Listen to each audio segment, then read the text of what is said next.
কি লিখি তোমায় প্রিয়তমা?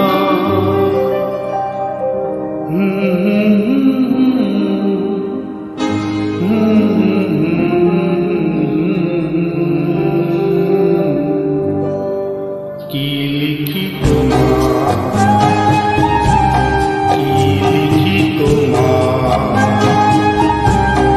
তুমি ছাড়া আর কোনো কিছু ভালো লাগে না আমার।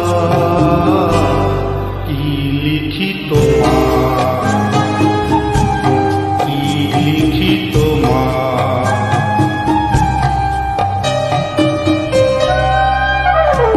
লতা দিদি এই গানটি সুর করেছেন আমার ভগবান কিশোরদা। কৃষ্ণ চূড়ার বনে